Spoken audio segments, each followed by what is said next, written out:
বন্ধুরা, জানা অজানার আজকের আয়োজনে জানাবো চাঁদ সম্পর্কে কিছু গুরুত্বপূর্ণ তথ্য।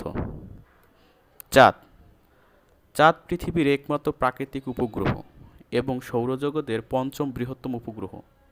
পৃথিবীর কেন্দ্র থেকে চাঁদের কেন্দ্রের গড় দূরত্ব হচ্ছে 3,84,400 কিলোমিটার, যা পৃথিবীর ব্যাসের প্রায় 30 গুণ। এর অর্থ দাঁড়াচ্ছে চাঁদের আয়তন পৃথিবীর আয়তনের 50 ভাগের 1 ভাগ। এর পৃষ্ঠে অভিকর্ষ বল পৃথিবীর পৃষ্ঠে অভিকর্ষ বলের 1/6। পৃথিবীর পৃষ্ঠে কারো ওজন যদি 120 পাউন্ড হয়, তাহলে চাঁদের পৃষ্ঠে তার ওজন হবে মাত্র 20 পাউন্ড। চাঁদের গতি 3680 কিলোমিটার প্রতি ঘন্টায়।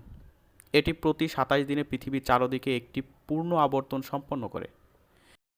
চাঁদ 29.5 দিন পর পর চন্দ্রকলা ফিরে আসে, অর্থাৎ একই কার্যক্রম আবার ঘটে। পৃথিবী, চাঁদ, সূর্যতন্ত্রের জ্যামিতিতে পর্যায়ক্রমিক পরিবর্তনের কারণেই চন্দ্রকলার এই পর্যায়ক্রমিক আবর্তন ঘটে থাকে। চাঁদের আবর্তনের পর্যায়কাল এবং তার কক্ষপথের পর্যায়কাল একই হওয়ায় আমরা পৃথিবী থেকে চাঁদের একই পৃষ্ঠে সবসময় দেখতে পাই। চাঁদ পৃথিবীতে প্রদক্ষিণ করতে 27 দিন 60 ঘন্টা 43 মিনিট সময় নেয়, কিন্তু সমসাময়িক আবর্তনের ফলে পৃথিবী পর্যবেক্ষকরা প্রায় 29.5 দিন হিসাবে গণনা করে।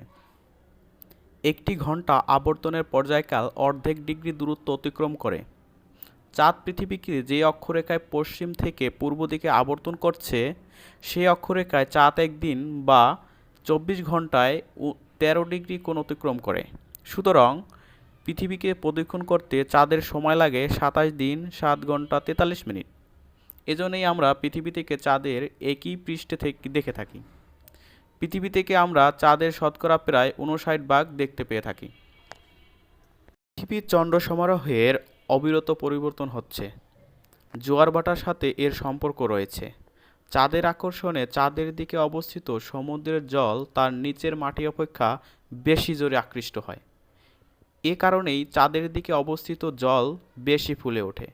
আবার পৃথিবীর যে অংশে অবস্থিত জল চাঁদের বিপরীত দিকে থাকে, সেদিকের সমুদ্রের নিচের মাটি তার উপরের জল অপেক্ষা চাঁদ কর্তৃক অধিক জোরে আকৃষ্ট হয়।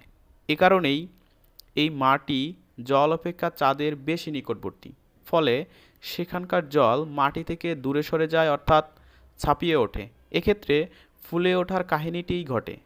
পৃথিবীতে যে সময়ের মধ্যে নিজ অক্ষের চারদিকে একবার আবর্তন করে, মানে একদিনে, সে সময়ের মধ্যে পৃথিবীর যে কোনো অংশ একবার চাঁদের দিকে থাকে এবং একবার চাঁদের বিপরীত দিকে থাকে। এ কারণে পৃথিবীর যে কোনো স্থানে 2 বার জোয়ার এবং 2 বার ভাটা হয়ে থাকে। বন্ধুরা, আজকের আয়োজন কেমন লাগলো কমেন্টে জানাবেন।